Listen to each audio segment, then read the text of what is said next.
in the union about this, so. Well, we'll go ahead and So it was, kind of get the show on the road a little bit. So welcome. This is our last normal new faculty orientation lunch. We'll have one on April 16th, which is the wrap-up session with the provost, kind of culminating in the whole year. And I know there's a handful here that kind of came in the middle, and so maybe if you work your cards right, you can come to all of next year's as well and get another round of free lunches. So, but we're very glad that you've come and joined us this semester. Before I turn the floor over to our speakers, do we have any questions or thoughts or comments or issues? The camera's going, so be careful with your issues that you want to talk about. The sign-in sheet is here, and I do use that to kind of keep track. If you've attended 8 of our 9 sessions, then the provost has a certificate of completion and usually a small gift that he shares as well. And in the email, I send a link to where the videos have been recorded, so if you've missed any sessions, you can watch the video and just email me and say, hey, I watched this particular video, and then I'll give you a short quiz on what happened in the 42nd minute of the third, I'll get that updated on our little thing. And we did that on purpose this year. We used Ning Site and Google Document in case there was anyone in the room had no exposure to those things. You could kind of see throughout the year a possible way to use that. That's why it's put together like that. So if there aren't any other questions, so don't forget the sign-in sheet. I'll remind you again at the end. But I will turn it over to Dr. Kurt Brungart, and he already has his microphone on, and I'll let you introduce yourself and kind of go from there. sure. Okay. Right, so this Jake is wrong, live. and if this is the last normal session with Paul and myself, that's not going to be the case at all. So sad. I quoted it, normal. My name is Kurt Brungart. I'm finishing up my 26th year here at Fort Hays State. I started when I was 12. I was one of those super kids. I started as a poli-sci instructor, among other things, and was asked to develop the Leadership Studies program back in '92, '93, and since that time I've been teaching in the Department of Leadership Studies. If you take one and pass it down. I also hold an endowed chaired position in the department, and I I lead what's called the Center for Civic Leadership. And I want to talk about that and pass out a number of handouts. The Center for Civic Leadership is an all-university division that reports directly to the academic side of the university. I report directly to Larry Gould, the provost. And very simply, the purpose of the Center for Civic Leadership is to encourage our students to be actively engaged in community, in every sense of the word. I believe, and we believe, and it's actually in the university mission statement now, that one of the primary, in my opinion, one of the primary goals of a college degree, a college education, is that you be a citizen of this community, whatever this community may be, and that you be actively engaged in addressing community issues. And so what we want to do is encourage students to be citizens and citizen leaders, first and foremost, no matter what their discipline, no matter what their degree is in. And that I always say, if it's not college graduates and college students who are addressing and solving the world's problems, who is? And we always talk about in the Center for Civic Leadership, that's the front lines of changing the world. And we take that very seriously, and we're involved in a number of activities that encourage and educate students and the community alike to be involved in community affairs. Let me go through 4 of our projects. The first one is what's called the American Democracy Project. Fort Hays State is truly a national leader in this program. There's roughly 230 universities around the country that are engaged in this civic engagement activity. What this is about is that we want to encourage not only our college students to be civically engaged, to address and work and volunteer in one's community, but they also need to be involved and recognize the public policy views of the world. And that to really address and solve community and societal problems, you have to be involved in influencing public policy. And that we want to encourage students, when politics is not a positive word, and when you watch the local news, it's not, what you see is not encouraging, and that how do you encourage, and I guess our attempt is to encourage these young people, and not so young people, to be actively engaged in public policy work. I always say that, it's great that we have a lot of students that go volunteer at our local food pantry, but we need also students that are working and engaged in eliminating the reason for the food pantry and to address real issues and look for solutions. And many of these solutions obviously will take public policies, alterations to make that happen. And so programs in ADP, for example, we have Times Talk, actually created by Dr. Faber, where we use faculty and students to talk about national and international issues that are in the local or in the New York Times. And we hold forums once every 2 weeks with the support of the New York Times. Actually, now it's done all over the country and actually started here at Fort Hays State University, Times Talks. Actually, did you notice that email that the New York Times is using Times Talks now? So we started something now the New York Times is actually modeling for us. Yeah, interesting. We also have public forums about different political issues. We also have voter education, voter registration drives, those kinds of things. Anything that we can do to encourage students to be politically engaged, we believe that's absolutely critical. The next thing I passed out was one called the Global Leadership Project. We have a couple new young faculty members that in the Department of Leadership Studies that are leading this effort, where we're encouraging our students not just to be locally engaged, but to recognize that to be a global citizen and what that means, and to recognize international issues and the sensitivities to living in a global community. And so we have a number of projects. For example, SWIPE is a program by the Humana group where we're trying to address issues of hunger around the world. And so our students get actively engaged in those kinds of things. And that's just one small, limited example. Let's see, the next one is the Women's Leadership Project. This is here. This is led by one of my favorite faculty members here on campus, Christy Brungart. That's my spouse, by the way. She is a professor in leadership studies as well, and she leads this effort where she's involved with the help of staff in the center, engaging young women to be our leaders of tomorrow, and to recognize the issues that women face and the barriers they face to leadership. And so anyway, that's that project. The last project is probably the one that's probably the most visible that we have. Can I just hold this up? I'll give it back to you. It's called Tigers in Service. This is our volunteerism program where if university students and faculty are interested in volunteering, we have volunteer events and we match volunteers to needs in the community. We spent a lot of time down on the coast after Katrina. Our students just came back last week from Oklahoma City. They were down in Austin, Texas over the Christmas break. They've been to San Diego, been to Chicago, spent a lot of time here in Hays and Kansas. They were in Rady, Kansas after that tornado. So it's our real volunteer arm, and we have both faculty and students that get involved in that. A couple side notes I'd like to share with you is that we're always interested in faculty members being part of what we do. If you're interested in providing a forum on an issue related to your discipline and the public sphere, we'd love to have you involved in that or participate in our volunteer work. We also are heavily involved in promoting the service learning initiative at Fort Hays State. I know they had a workshop last week. I was out of town. But obviously service learning is when you integrate a service component within your academic discipline or your academic coursework. And we believe strongly in that approach to teaching.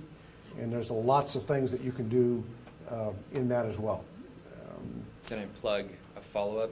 Please do. So last week we had a guest speaker come in, Kansas Compact, the executive director, Matt Lindsay came and spoke about what is service learning.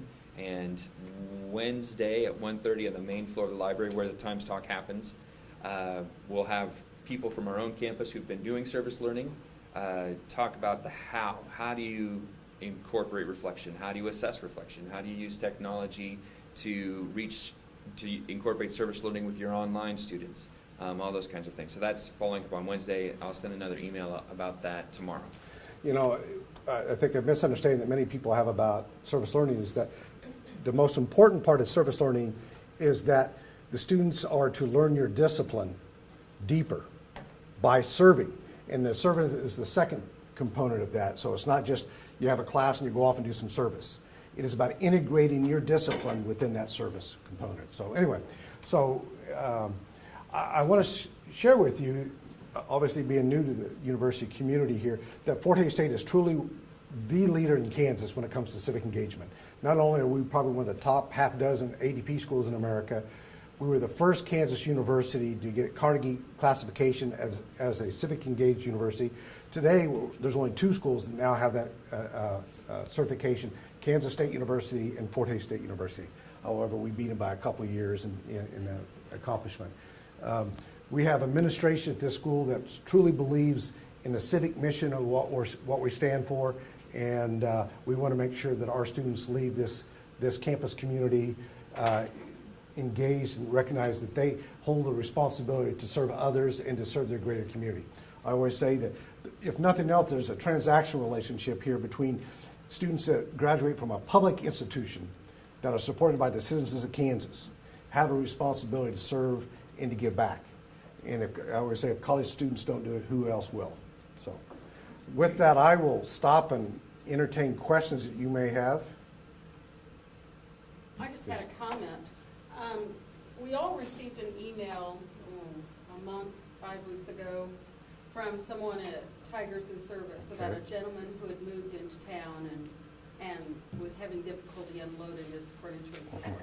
And I happened to have a student in my office at the time, and I told him how interesting that was. He said, well, I think I could do that. And then he found someone else who could do it, and unfortunately everyone else was in band at the time. So those 2 went over. It took them less than an hour to load his furniture in. It was just a few heavy pieces.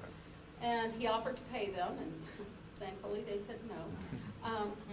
But he said, well, then I'll come to some of your concerts. So, and this gentleman who they moved in has nothing to do with the university, but through them, hopefully he will then get involved. So anyway, I thought it was interesting.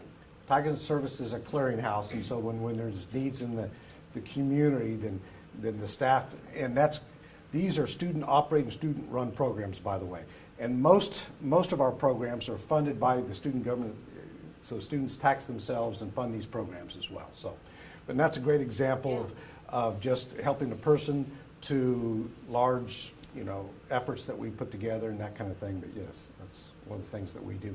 One of the things that we find, and I've been doing this a long time, is that I find students today more than ever interested in volunteerism, and they've grown up with it. My generation really didn't, but this generation has, and they're used to doing that in middle school and high school. And so what's different is after the first week of school, the number of students that come to our office looking to volunteer. And since we've been doing this, it increases each year. So that's encouraging. Our biggest challenge is that students want to stop right there. I call level 1 civic engagement is doing this. And it's important work, don't get me wrong. But the next step is to really address the root causes of these kinds of things. I always like to tell the story. I work on the 7 Revolutions project here on campus, and I was in D.C., and I was at a local establishment enjoying my Diet Coke, and next to a gentleman from Sweden. And we were talking, and he was an engineer from Sweden, and he said, he asked me what I did, and he goes, oh, my fiance works with Doctors Without Borders. And I said, oh man, what a great organization. And he looked at me and goes, no, it's absolutely a lousy organization. I'm going, okay. And then he begins to explain to me, which I knew, but it was really great. He says, no, it's not. Here's why. She hears this from me all the time. The reason why it's not a great organization is that, they're putting Band-Aids on issues. They're addressing some of the immediate problems around the world. But because they decided to be non-political, so they can get into countries, they're not getting to the root causes of the issues of the illness and disease that's taking place around the world. And 100 years from now, they're going to need more doctors without borders, per se. They're not willing to tackle the difficult issues. To really, and you have to become politicals oftentimes to get involved in public policy work. That's hard work. And so I use that as an example of how we've got students and faculty at level 1 to vote, to volunteer, but now we need to move those students, at least a handful of them, to the next level of engagement. And so to be involved in community organizing, be involved in leading movements that address root causes of our issues. And that's difficult, and it takes a lot of work, but that's what we need to encourage our folks to do. We need to encourage faculty to do that, we need to encourage our community members to do that, and our students to do that. Yes? How do you do this in the world of the mindset of so many conservative people? To me, doing community service and supporting taxes to provide community services is all one, but the world is going so much the other direction. I just helped my mother deliver Meals on Wheels, and what a great program. And we took to the developmental services paperwork, take care of all those people with all those real needs, and yet funding cuts and funding cuts and funding cuts is the world we live in. I mean, how at the university level can you counter that? Yeah, let me attempt to do this. What I see, and this is my view of the political landscape, I think both the right and the left agree with the importance of serving others. I think the left sees the collection of government entities as playing a central role in that, whereas the right sees NGOs and other types of volunteer organizations playing a critical role in that. That's my view. Others may debate that, and so I think there is a compassion on both sides, right and left, to do that. How you get to that is different. I mean, that's how I would approach that. I see extremely conservative students and extremely liberal students in our groups side by side doing this work. There's obviously differences in how they see the role government should play in it, but I see both sides play an active or have a compassion for serving others. Okay, I tried. Are you okay with that? That's how I do it. I really see it that way. Other questions?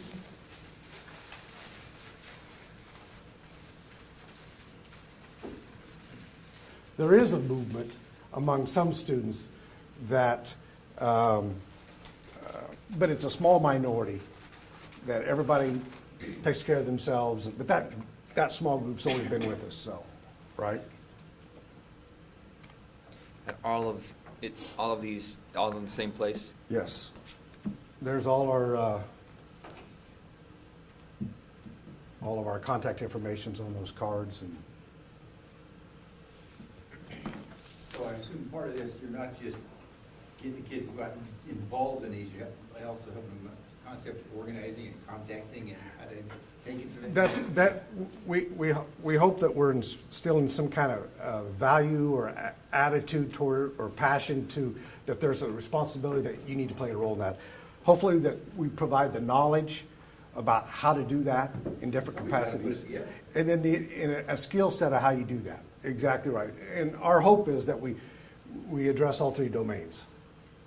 That's, in the perfect world, that's how we hopefully are doing. And we do that through academic coursework as well as non-academic programming as well. We have two major threads that run through the Center for Civic Leadership as it relates to what I call content issues.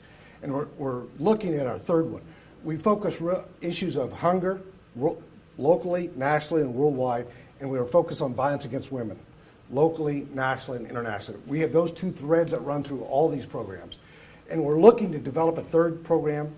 It may relate to hate crimes. It's kind of our discussion right now, next year, maybe sustainability issues. But we do things other than those three areas, but those are kind of our real heavy threads right now.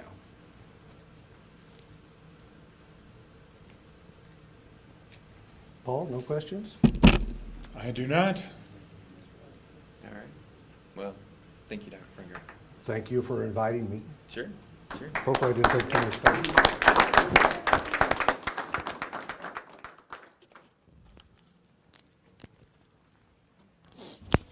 Well, gentle persons, I'm here to talk to you about the general education program.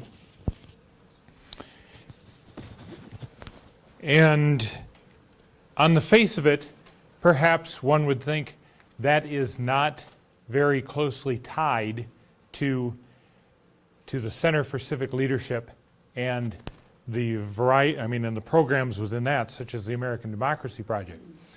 However, really there's a pretty close connection, although I'm not clever enough to be able to just move right in from one to the other here.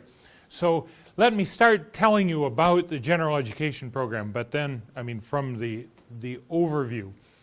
And then near the end of it, we see a little bit more of a connection, I think, to what Kurt and others are doing there with the American Democracy Project and the other programs of the Center for Civic Leadership. All of you already have some familiarity with the Gen Ed program, I'm sure, and it is not my goal here today to go into details and how we work with transfer students and so on. This is just to give you an overall picture here of the purpose or purposes of the Gen Ed program. Well, you've probably seen our new mission statement, the one that was just approved a month or so ago by the Board of Regents. Fort Hays State University provides accessible, quality education to Kansas, the nation, and the world through an innovative community of teachers, scholars, and professionals to develop engaged global citizen leaders. It is probably that last part, more than anything else, that is what the general education program is trying to do.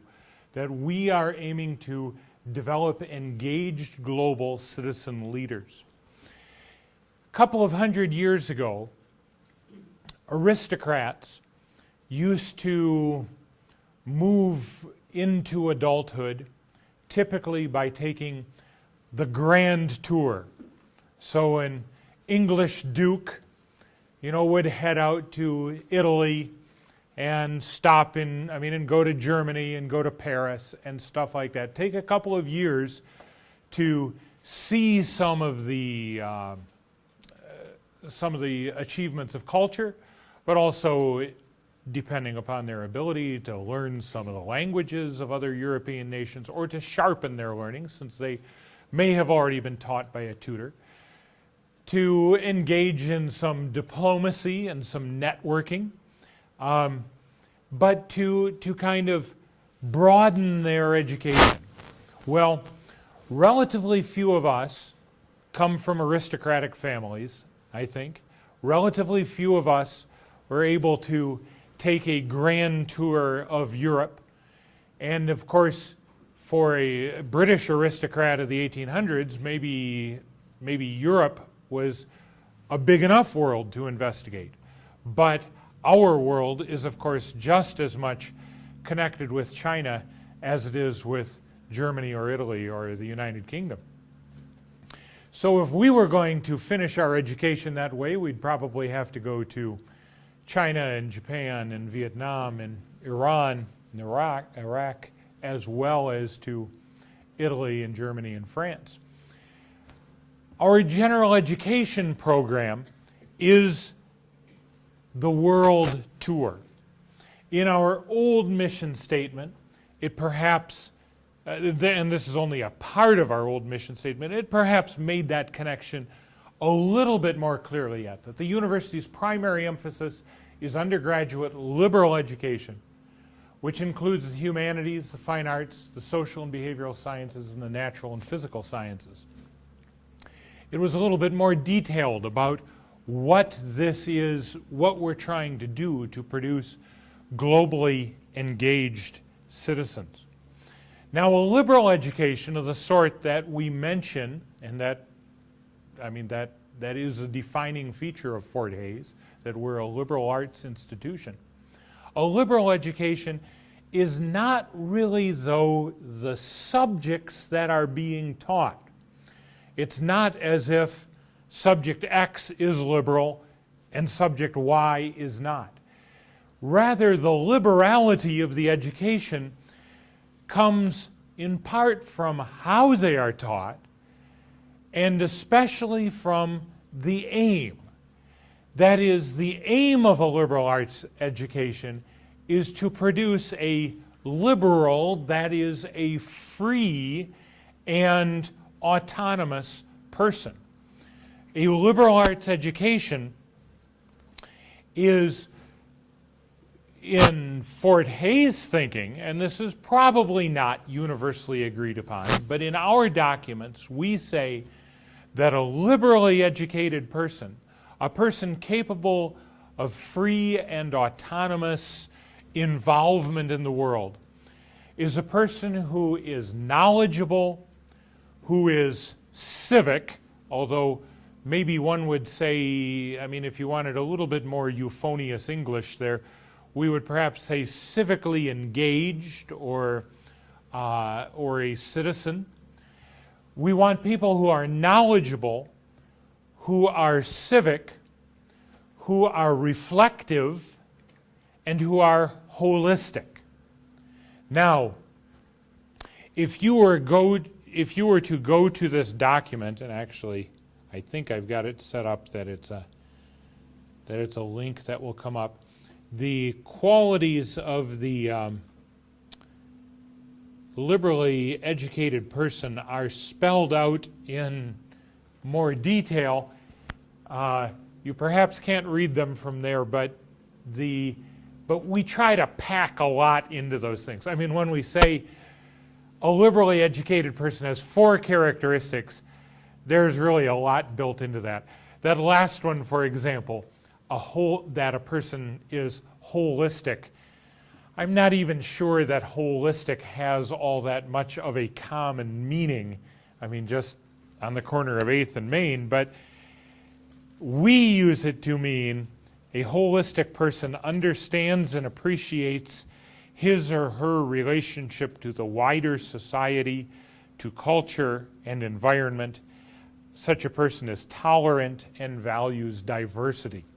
Well, again, we may have, I mean, it might be that back in the day, about 20 years ago, when people were developing this current Gen Ed program, they were not using words in exactly the standard sense.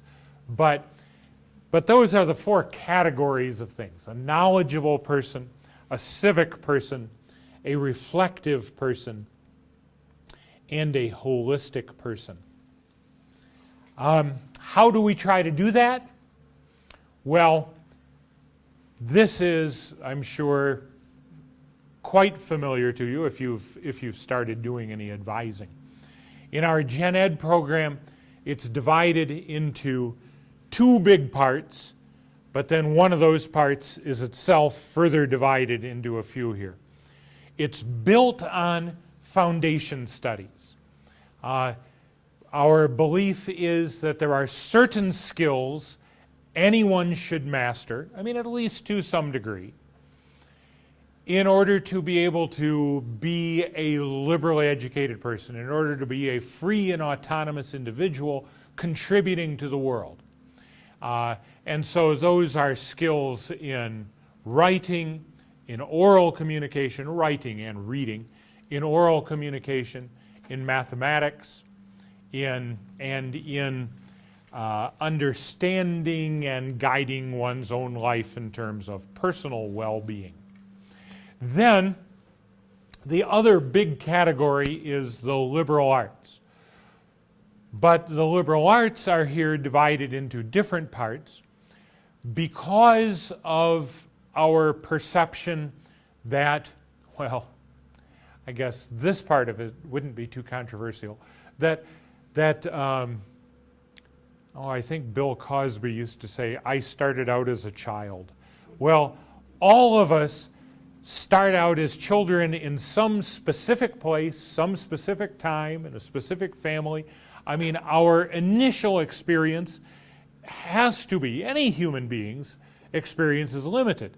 And as we grow, it gets broader, stretched out more. But we here in the middle of Kansas live about as far from any national border as anybody in the country does.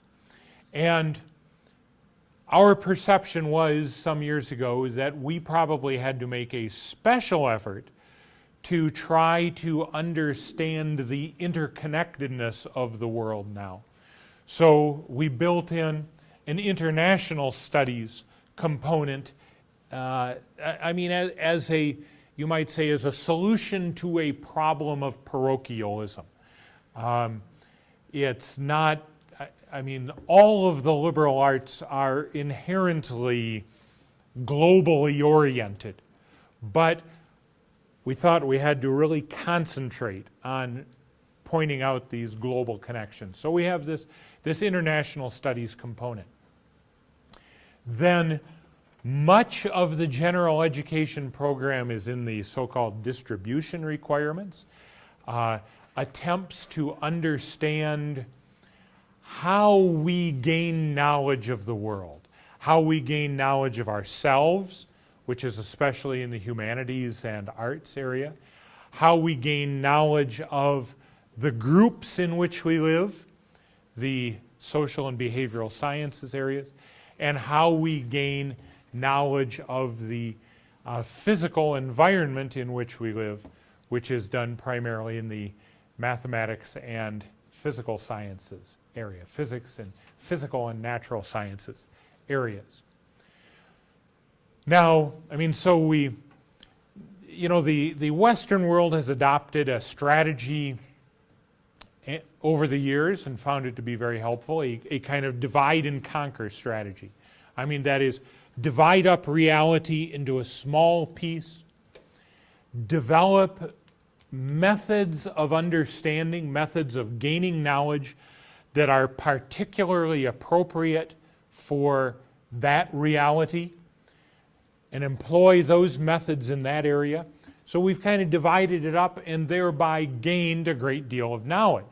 I mean, we all recognize that a microscope is a tremendously handy instrument in, you know, say in biology, but in my home discipline of philosophy, a microscope doesn't gain you anything. I mean, that is to take a look at Plato's work, or to think about the purpose of life and somehow write it on a piece of paper and put it under a microscope, doesn't gain anything.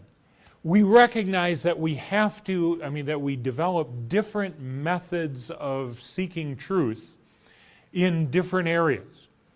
That is, that has served us tremendously well. But it also creates a danger of its own, namely, people get into one track and kind of lose connections with the other. So the last component we tried to build into the Gen Ed program was a final class that would then try to integrate the variety of disciplines again in our upper division integrative courses. Now in theory, our upper division integrative courses should be the last Gen Ed course taken, and really should integrate not just general education, but other things. One's major and possibly things one has learned outside of a major, or maybe even outside of an academic context altogether, and to try to bring everything one knows to bear on different sorts of problems. So that's kind of the overall picture of our Gen Ed program. Now, here's a little bit of a complication, or a little bit of something I should bring up. I talk about the Gen Ed program as if there's one, but in a sense there's two. Most of our bachelor's degree programs, BA, BS, BFA, BBA, B Music, we've got a Bachelor of Social Work, BSW. I don't know, maybe there's some other bachelor program, Bachelor of Nursing, some other that I have forgotten here. But they use the 55-hour program that has just that structure that I described. Now, we also have a Bachelor of General Studies degree program, and because that is so much tied to people who transfer in, we really used basically the transfer and articulation agreement that has existed for a number of years as more like the Gen Ed program of the BGS program. It is similar but not identical. Okay, so how are we doing on this Gen Ed program? Well, we do a fair amount of assessment. We gather figures, and then of course if we don't do as well as we want, we blame the students or we blame society or something like that, that it could never be our own fault. But this program started with implementation in the fall of 1993. So by the late 1990s, we were then having students graduate who had taken only this new Gen Ed program. And by the late 1990s, we found that, I mean, of course the Gen Ed program is not perfect, but of these 4 goals we were trying to get, I mean, of having knowledgeable students, civic students, reflective students, and holistic, we were really doing most poorly in that civic category. So now to bring this back to the first half of the program today, there perhaps were changes in the Gen Ed program itself too, but that was part of the impetus for really beginning our participation in the American Democracy Project. It was an attempt to, or it is an attempt to bring this civic mindedness outside of the classroom, or maybe to say, to integrate what does already go on in classes with things that were going outside of classes, to try to show, to try to involve students and thus further develop their skills as well as perhaps their appreciation for civic mindedness. Such that now, and I have here, it so happens we switched our way of collecting data and then reporting it here a couple of years ago, and so it really makes the most sense only to compare it, I mean, to look at the last couple of years' data. But we do these surveys of graduating seniors, and these surveys, I mean, both in an older form and this newer form, do address these topics about, I mean, being knowledgeable and being civic and so on. Now, all I have here is a little bit of stuff about the civic stuff, but let me just go to the overall comparison, I mean, that previous data. We ask students if they, I mean, we ask students about their degree of agreement to certain statements. And this statement, the statement about civic mindedness, well, what we're comparing here is this. The civic mindedness one is, I found the general education courses to be valuable and okay, that's general education overall. Okay, that's the overall. Okay, here's the citizenship one. General education courses gave me a broader grasp of issues involved in citizenship. It still doesn't get to student involvement in them, but knowledge of issues. And then the overall one is, I found the general education courses to be valuable and engaging. Now, if we compare the results and what the meaning of that is, Gen Ed overall, SA and A, that is the percent who said strongly agree or agree, and then, or the alternative is if you want to look at those who say strongly agree, or are neutral. If you compare the Gen Ed here with the citizenship score, this citizenship score is now higher than the Gen Ed overall. In 2010, citizenship was just a little higher. In 2011, overall was slightly higher, and actually both of these are between 61 and 62 if we would carry them out a couple of decimals, but just slightly higher for Gen Ed overall. If you throw in the neutral, again, 2011,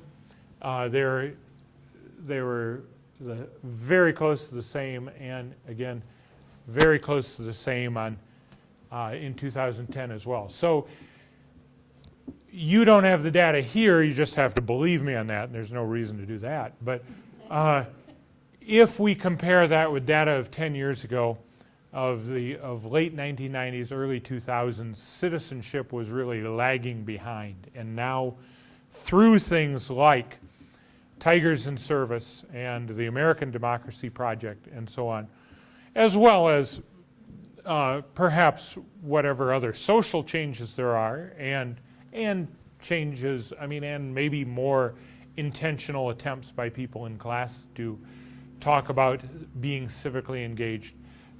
The civic engagement scores have really been brought up there.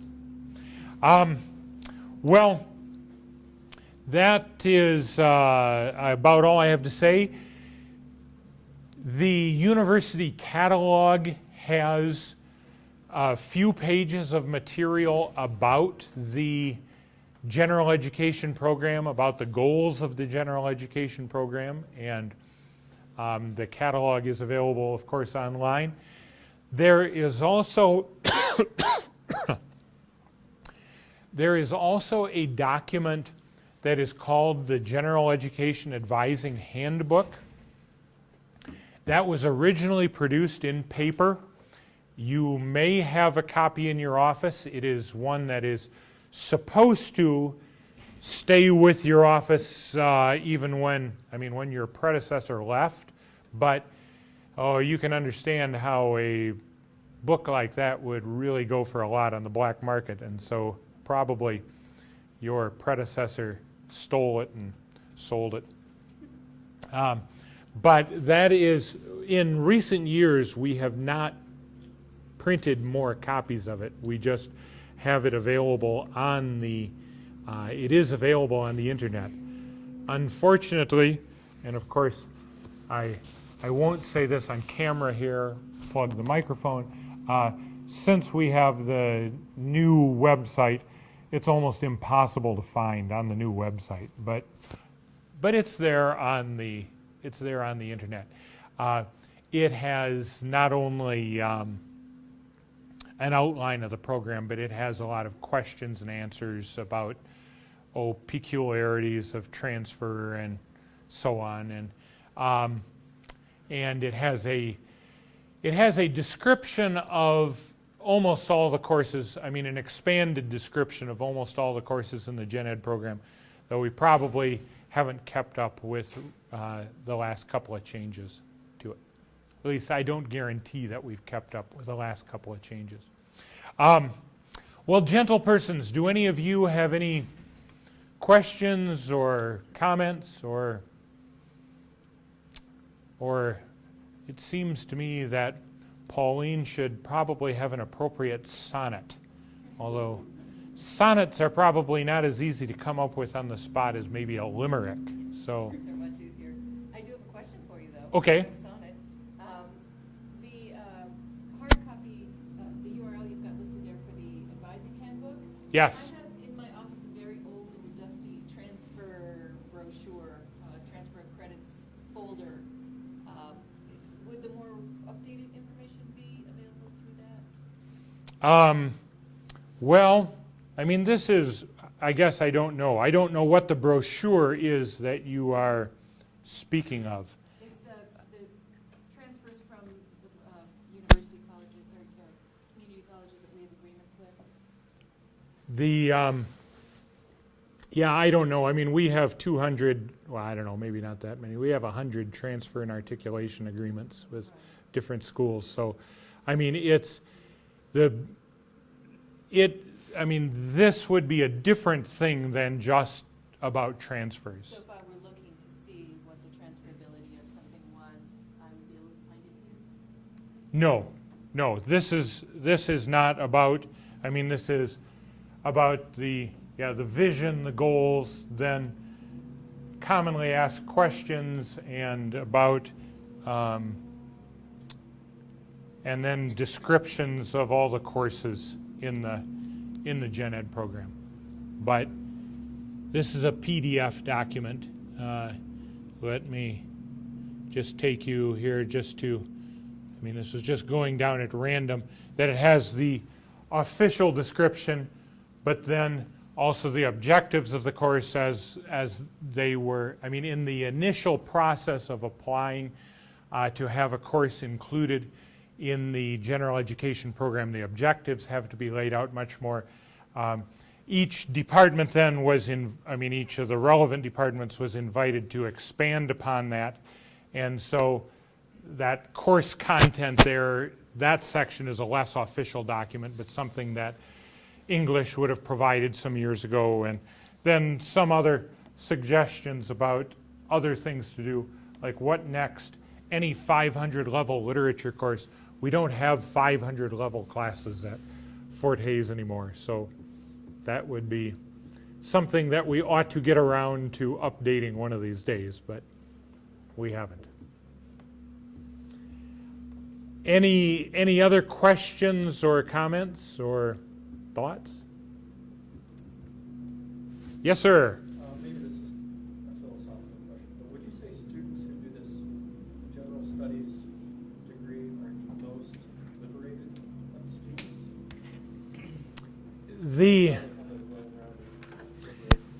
They are required to take 80 hours of liberal arts. I mean, at a minimum, 80 hours of liberal arts. But I would be hesitant to answer your question either way, really, Sam, because I think that, I mean, I hesitate to say this because it sounds like, in a sense, one is almost trying to get off the hook. But, you know, I really think, I mean, trying to get us as faculty off the hook, but I really think that the single biggest determinant of whether a student gets a liberal education or is a liberally educated person is that student's own attitude. I think what produces a student who is capable of free and autonomous action is really exploring things, trying to understand and apply it, and not thinking of it as things like a checklist or things like memorization or things like I just have to do this to get job X or something like that. And are students in the BGS program more likely to have that kind of attitude of exploration? I'm not at all confident that they are. I mean, I don't know that there are significant statistical differences between the BGS students and students in other programs. So sorry, that's a very indecisive answer. And as I say, I mean, obviously, what you and I say in class and the attitudes that we have can powerfully affect students, but yet, sorry that I got so choked up talking about Gen Ed. But ultimately, I think what makes for a liberal arts education is the attitude of the student going into it. Yes, sir. Obviously, Fort Hays has some real challenges recruiting varieties of students, minorities and international students. But is that even worse, trying to get faculty here? The diversity of faculty, or? Yes, I mean, it is. I don't know whether it's worse, It's still different. but it is a challenge. And you know, one can easily understand that if there is, if one comes from some particular ethnic background and there's not that much of an ethnic community of that sort here. And here we're not necessarily even talking about protected minorities, but I was talking with a person last week, a candidate for a position last week. Now, the person whom I was talking to was a Midwesterner, but the person's spouse is an Italian by birth, an Italian citizen, I think a legal resident of the U.S., but an Italian, interested in Italian culture and stuff. And one of the questions that this prospective faculty member actually had for me is, well, is there any sort of an Italian community here? And of course the answer is no. There's the one restaurant on Vine Street, but that's as close as we get. And that is a barrier for some members, for some prospective faculty members, either for themselves or their spouses, and about the degree of comfort and stuff in the community. And I think we're probably better on that than we were 20 years ago, but it's still, it is a bit of a barrier. So you had said that this was pretty much put in place 20 years ago, approximately? Yes. And so 4 days obviously is very different now than it was then. Has this process been modified sufficiently to keep up with how different 4 days is, or are things divergent, or what are your thoughts on that? Whether we have kept up sufficiently, probably so. Do we have absolutely the ideal gen ed program? Probably not. Over the last few years, within the gen ed committee, we have certainly talked about trying to take a different approach, making not just peripheral changes, or adding one course or taking a course out or something like that, but really kind of rethinking the approach. The provost, you may recall, said in the opening convocation that he would like to see us move to a literacy approach to general education. Now, what that means, or seems to mean, maybe some other people have different meanings for it, but that seems to mean that it would be a real skill-based and, skill achievement approach. Maybe the easiest way of using an illustration would be in terms, say, of a foreign language. That is, there are, of course, a couple of different ways of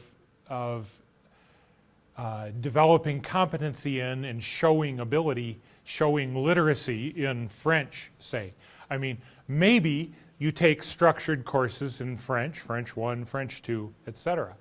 But, of course, you also could do an exchange program and go to France, or for that matter, maybe you are from Canada, or you go live in Montreal and work in a shoe store in Montreal and develop French competency. That there's nothing sacred on that view about a 3-hour course, or having had 12 hours in a certain area or something like that. A literacy approach seems to emphasize developing certain skills and demonstrating those skills through some sort of testing or something like that. Now, if the entire gen ed, there is some merit to thinking about what we're doing in gen ed in that way. that would be a real revolution to the gen ed program if it were to go that way entirely. I mean, not just for foreign languages or languages, but I mean for everything. If we were to divorce the gen ed achievement from any classes, that would be a major revolution. So anyway, I mean, to answer your question, to kind of summarize my answer there, Jake, yes, there certainly is thought about it. And one little thing I should add is that the Board of Regents has kind of thrown a wrench into the works, because in an effort to improve transferability among the 20 community colleges and the 6 universities plus Washburn, plus the technical colleges in the state of Kansas, they mandated a group to work on something almost like identity in gen ed classes. And if we're all required to have the same gen ed classes, then it really limits our ability to do anything else. That task force is working this year, has made a report to the regents, and but it's unclear just how that's going and how that's going to end up. Whether we really will have any freedom to have our own gen ed program, or whether we will be moving toward a system-wide uniform gen ed program for everybody. If we had enterprising faculty who wanted to roll up their sleeves and get involved, how would they do that in the gen ed program? Well, each year there is a faculty gen ed committee. This year we have only people going off the committee in the area of math and the natural sciences. And so this year, I mean, it would only be there, but there is space for people to get on the gen ed committee in that way. That would be one way. It's certainly, well, in the past we have had workshops. Again, this year we've been kind of hung up by trying to figure out what this Regents task force is going to do. So we haven't moved on much of anything this year.